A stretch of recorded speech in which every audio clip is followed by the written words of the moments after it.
Otter, ladies and gentlemen, with big applause. What's AI going to do to work? Destroyer, creator, or completely overhyped? Thank you, thank you, thank you. Oh, I need the... Thanks. Wow, firstly, good afternoon, Istanbul.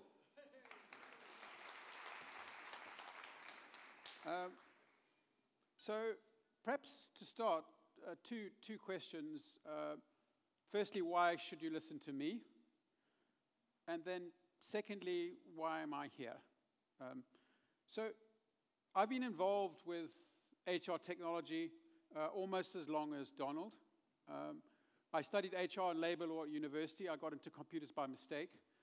And I've been involved in a variety of roles in HR technology for the last 30 years or so. I was the head of product at SuccessFactors. So I ran the HR technologies for SAP. So we had about a 2 billion ARR revenue and something like 100 million customers on that system. I was also at Gartner, where I led the HR technology research for a number of years. I made the Magic Quadrants, which, a big secret, they were the world's most expensive dartboard. And so I've spent a lot of time in this space thinking about it. And for the last 5 to 6 years or so, I've been really focusing on two things. Firstly, my own education, and then secondly, on becoming an investor. So I've become a venture capitalist, and together with my partner, Jason Corsello, we invest in early-stage HR tech companies. And I've been, when I left SAP, I went back to university, I finished my PhD, and then for the last couple of years, I've been at Oxford. How do you know someone's gone to Oxford University? Don't worry, they will tell you. And at Oxford, I've been studying two things. I've been studying strategy, and I've been studying the business of AI. So I'm going to hopefully today to bring that combination of things together and share with you some of the learnings that I've had over the last couple of years, especially in terms of what's happening with AI. But why am I here in Istanbul? It's not my job. I don't have investments here in Istanbul. Why am I here today? Well, it started about a year ago. I got a call from the folks at Turkven, and they said, "Hey, we're looking at this learning management system company in Turkey, and we're considering making an investment there. Will you have a look at this company and tell us what you think?"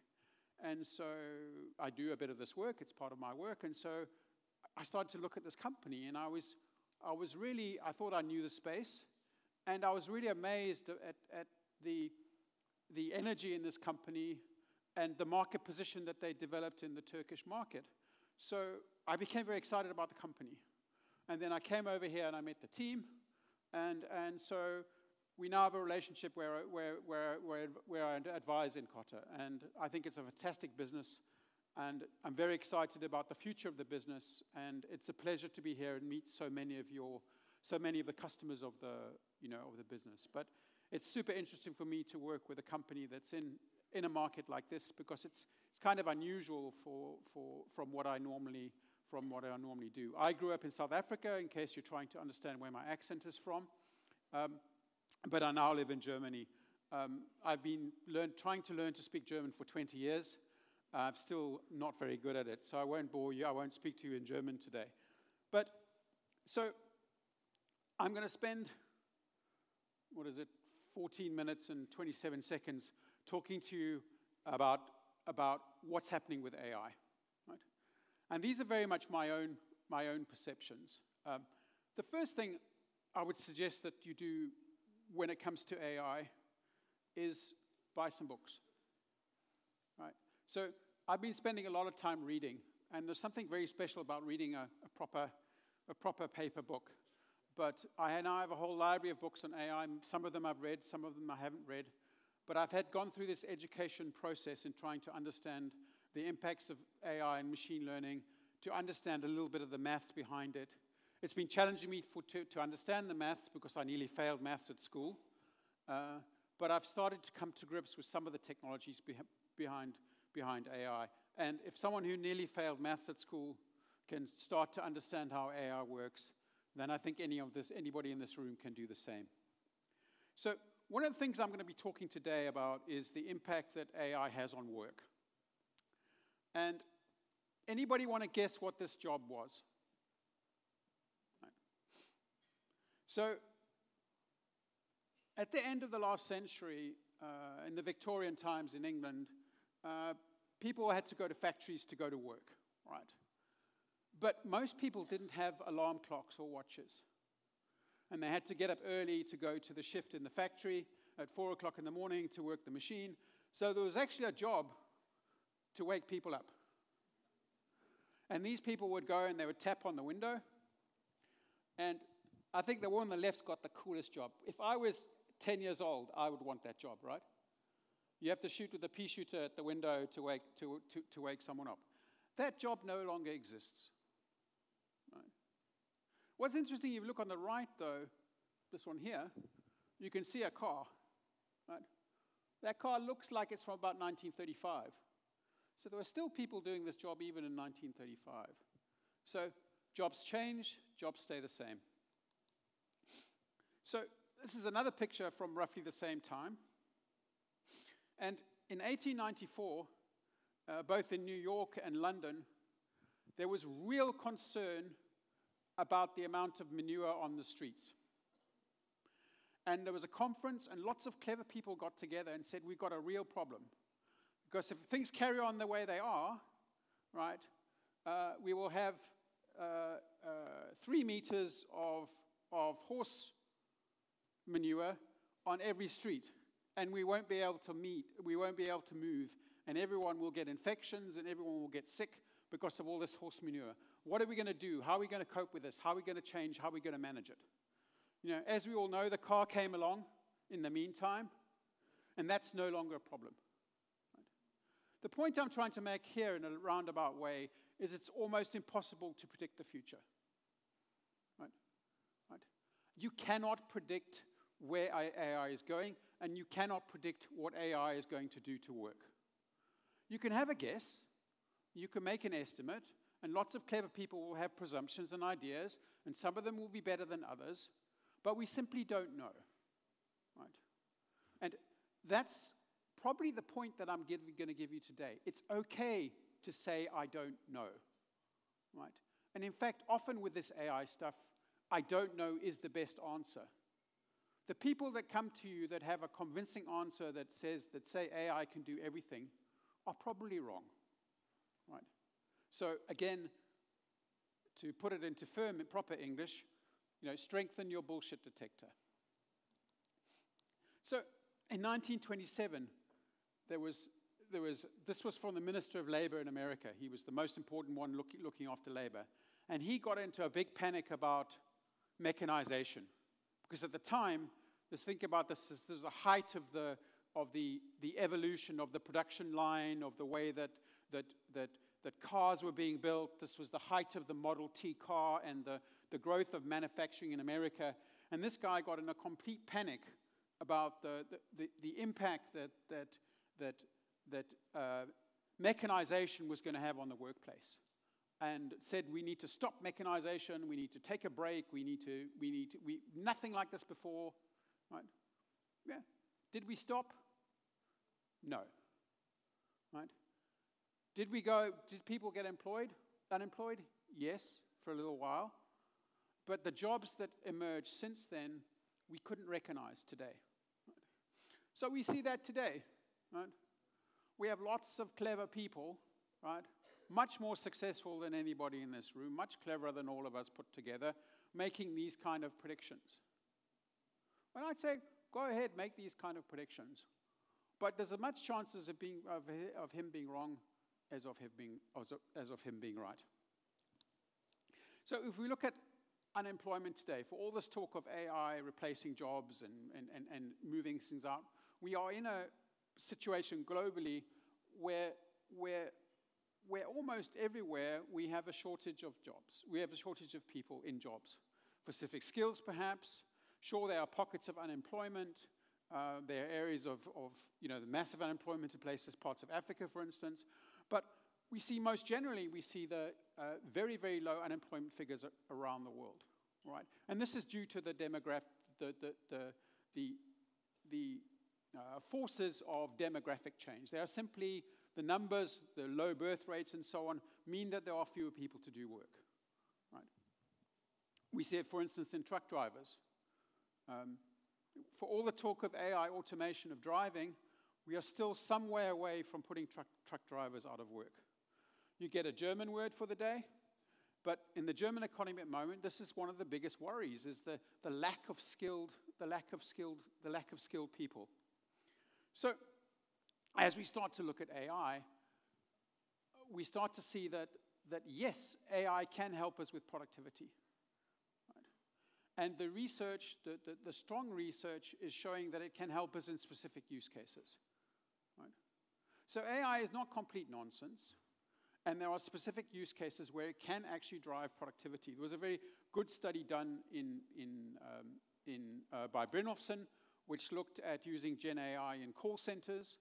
And what it showed is it could dramatically improve the quality of new employees in call centers. It could help them get up to speed much more quickly than they could in the past, drive productivity and drive success. And so we can see there's already some evidence of ROI for these tools. You guys will get all these slides as later, but we start to see evidence of this stuff actually working.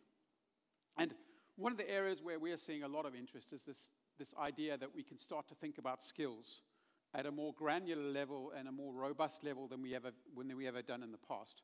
So there's been quite a lot of research done on skills management. It's an area where I'm doing quite a lot of investment work at the moment. But we do start to see evidence that we see this link between skills management and efficiency. So there's a lot of attention and interest in this area of skills management. There's also a lot of hype, but I think it's a very important thing to get on top of. That chart in the middle, I think, is quite interesting for a room full of learning and HR people. And what that chart in the middle says, share of firms with top 5 paid executives in HR is rising fast. What this means is that, in 1992, basically, there was a very small number of companies where HR executives were in the top paid people within the company.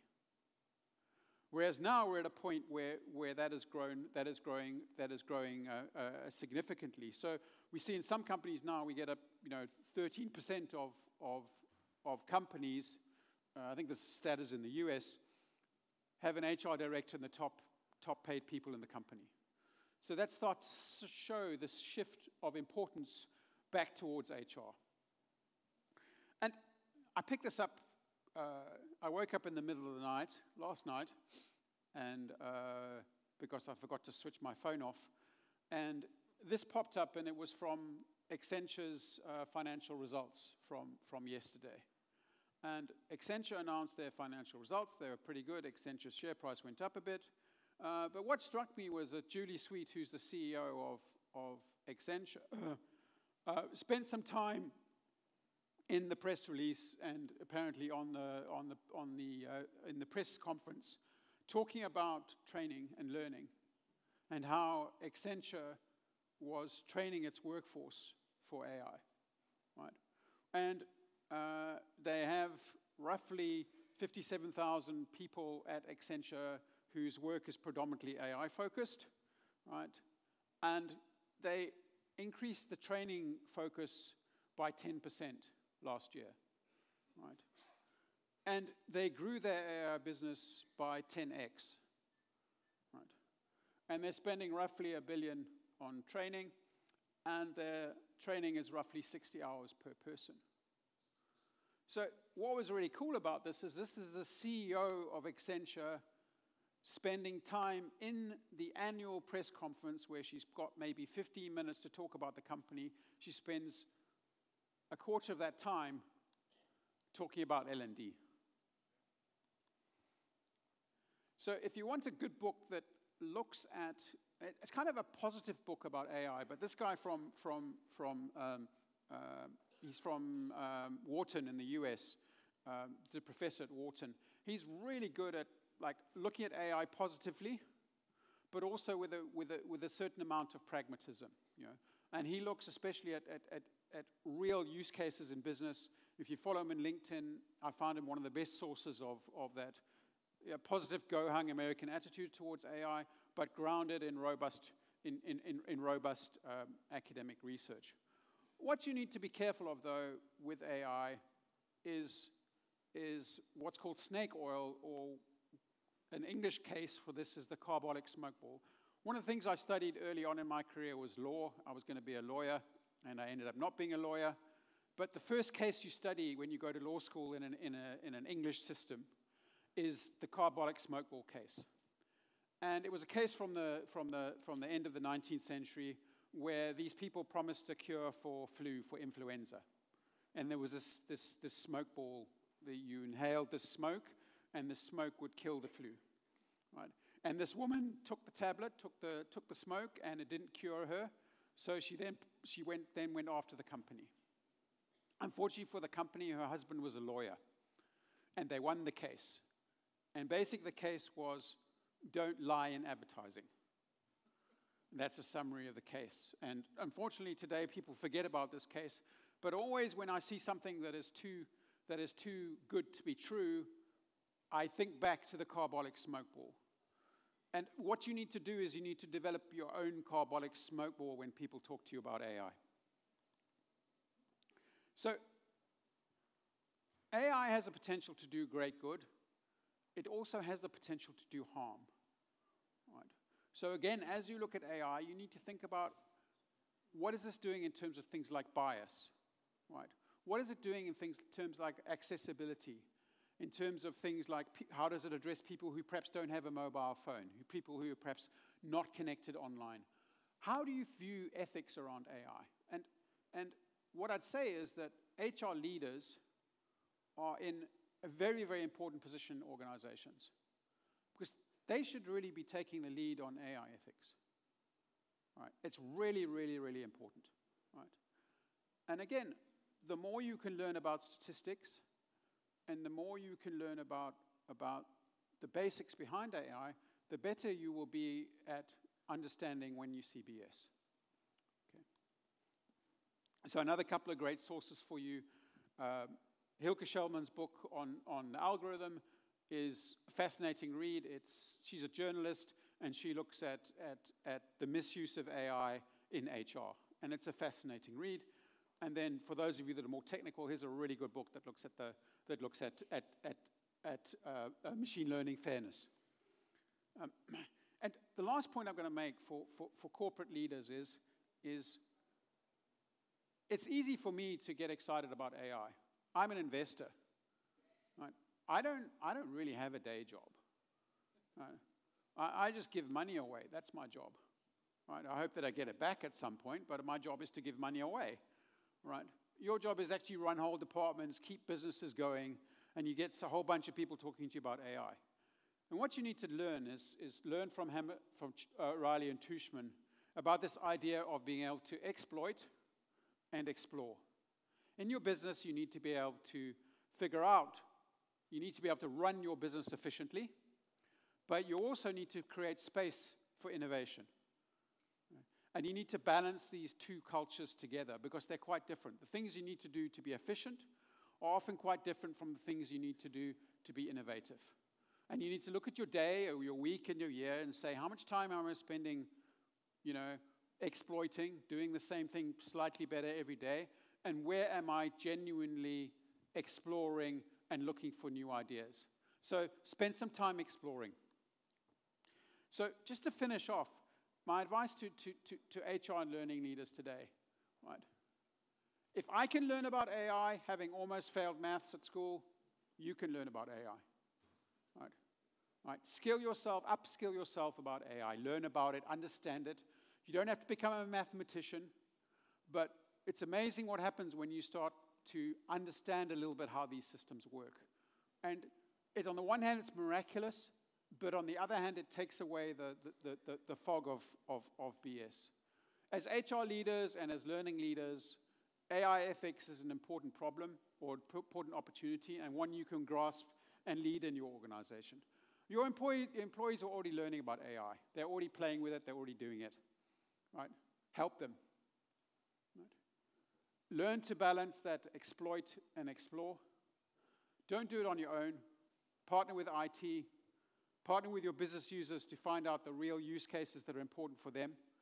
And work with your key vendors. Understand who the software companies are that you can trust, that you can rely on, and work with them. Seek out best practices from elsewhere, work together. Find a small project to start with. Don't try and replace your whole learning department with AI overnight. Right? Find one little problem and solve that really, really well. And most importantly, develop your own way of detecting sales manure. Right? Of being able to detect that bullshit that I spoke about earlier.